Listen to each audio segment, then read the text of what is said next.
kisah Nabi Musa alaihi salam. Saat itu, Mesir dipimpin oleh Raja Fir'aun yang sangat kejam. Fir'aun tidak mau jika suatu hari nanti ada orang yang merebut tahtanya. Maka, ia memerintahkan agar semua bayi laki-laki dibunuh. Perintah Fir'aun itu membuat Yukabat merasa takut karena ia telah melahirkan seorang anak laki-laki. Atas petunjuk dari Allah, Yukabat meletakkan bayinya di sebuah keranjang dan menghanyutkannya di sungai Nil. Yukabat meminta agar anak perempuannya, Maryam, mengikuti kemanapun adiknya terhanyut. Dan ternyata bayi itu hanyut ke arah istana dan ditemukan oleh para dayang. Mereka lantas menyerahkan bayi tersebut kepada ratu mereka.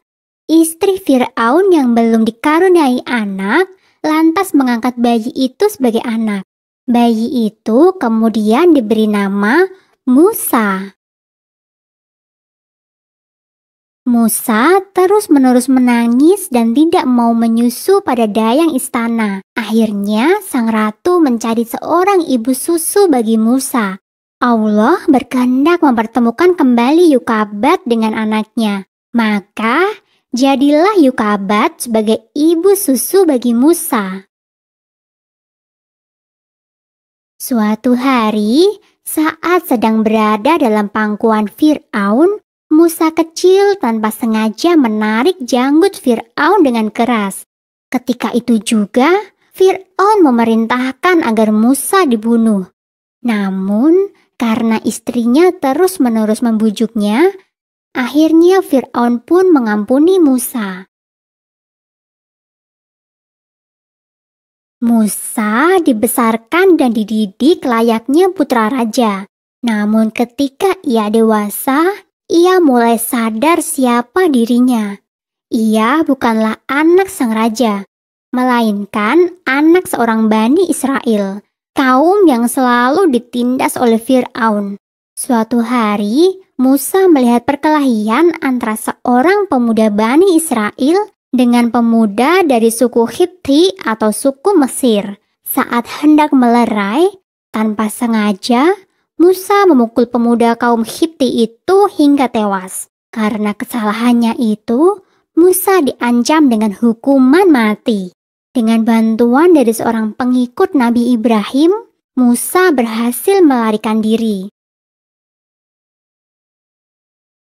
Musa terus berjalan hingga ke kota Madian dan bertemu dengan Nabi Syu'aib. Dalam riwayat lain, Musa bertemu dengan anak saudara Nabi Syu'aib. Kemudian, Musa bekerja pada Nabi Syu'aib.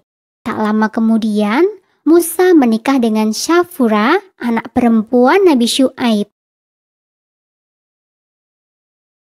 Setelah 10 tahun lamanya, Musa berkeinginan untuk pulang ke Mesir. Maka ia pun mengajak istri dan kedua anaknya yang masih kecil.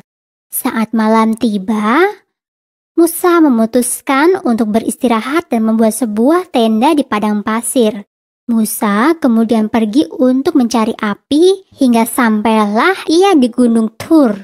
Di sana, Musa melihat api tampak menyala di sebatang pohon berwarna hijau. Saat itulah sebuah suara terdengar. Itu adalah suara Allah. Allah telah mengangkat Musa sebagai nabinya dan mengutus Musa untuk menyadarkan Fir'aun beserta seluruh rakyat Mesir. Dari peristiwa itu, Nabi Musa dijuluki Halimullah yang berarti Nabi yang diajak bicara oleh Allah. Setelah pulang ke rumah ibunya, ia mengajak Harun, saudaranya, untuk pergi menemui Raja Fir'aun. Mereka berdua telah mengemban tugas dari Allah.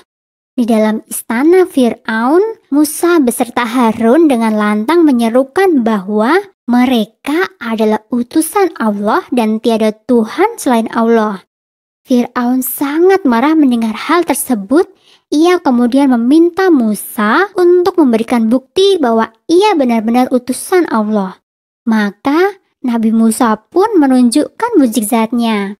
Tongkat yang dipegangnya berubah menjadi ular dan tangannya berwarna putih bersinar. Sebenarnya Fir'aun merasa takjub, namun ia tidak mau mengakuinya. Fir'aun lantas menyebut Nabi Musa sebagai penyihir biasa. Untuk membuktikan bahwa ia lebih hebat dari Nabi Musa, Fir'aun mengumpulkan 3 penyihir terhebat untuk melawan Nabi Musa. Satu persatu penyihir istana berhasil merubah tongkat mereka menjadi ular berbisa. Di bawah perlindungan Allah, Nabi Musa merubah tongkatnya menjadi seekor ular raksasa yang kemudian melahap semua ular milik para penyihir. Para penyihir yang menyaksikan keajaiban itu pun langsung bersujud dan memohon ampun kepada Nabi Musa. Kedudukan Nabi Musa semakin kokoh di masyarakat Mesir. Namun, Fir'aun dan pengikutnya tetap saja menolak dakwah Nabi Musa. Nabi Musa pun berdoa kepada Allah untuk memberikan petunjuk. Maka Allah memberikan ujian berupa kemarau yang sangat panjang. Rakyat Mesir bersama-sama menghadap kepada Nabi Musa dan meminta pertolongan. Setelah bencana itu lewat, masyarakat Mesir kembali ke dalam kemusyrikan. Allah kemudian menurunkan bencana berupa hama belalang. Setelah hama belalang, Allah kembali mengirimkan hama kutu. Dan setelah itu, Allah merubah seluruh air di Mesir menjadi darah. Namun semua itu tidak menjadikan Fir'aun sadar. Ia justru semakin membenci Nabi Musa. Keinginan Fir'aun untuk membunuh Nabi Musa tak dapat lagi dicegah. Ia kemudian memimpin pasukan besar untuk menyerang Nabi Musa. Dengan bimbingan dari Allah, Nabi Musa dan pengikutnya lari hingga ke tepi Laut Merah. Nabi Musa terjepit antara lautan dan pasukan Fir'aun. Saat itulah Allah kembali memberikan mukjizat kepada Nabi Musa. Dengan pukulan tongkat Nabi Musa, air laut itu langsung terbelah menjadi 2. Terciptalah sebuah jalan bagi Nabi Musa dan pengikutnya. Setelah sampai di seberang Laut Merah, Nabi Musa kembali memukulkan tongkatnya. Seketika itu juga, air laut kembali menyatu dan menenggelamkan pasukan Fir'aun. Nabi Musa dan Harun terus memimpin kaum Bani Israel ke arah Palestina. Ketika tiba di kaki Gunung Sinai, Allah kembali berbicara kepada Nabi Musa. Allah memerintahkan Nabi Musa untuk puasa selama 30 malam. Dan Nabi Musa diperkenankan untuk bertemu dengan Allah di puncak Gunung Sinai. Kemudian Allah meminta Nabi Musa untuk mengenapkan puasanya menjadi 40 malam. Setelah Nabi Musa selesai, Allah memberikan kitab Taurat kepada Nabi Musa. Sebuah kitab yang berisi tuntunan kehidupan bagi kaum Bani Israel.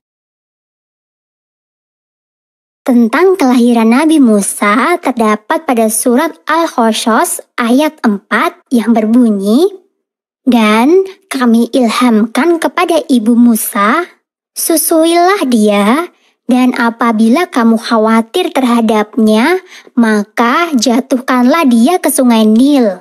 Dan janganlah kamu khawatir dan janganlah pula bersedih hati, karena sesungguhnya kami akan mengembalikannya kepadamu dan menjadikannya salah seorang dari para rasul."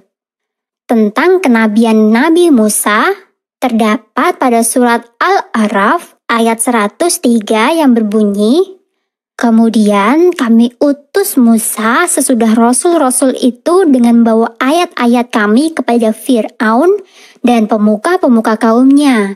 Lalu mereka mengingkari ayat-ayat itu. Maka perhatikanlah bagaimana akibat orang-orang yang membuat kerusakan."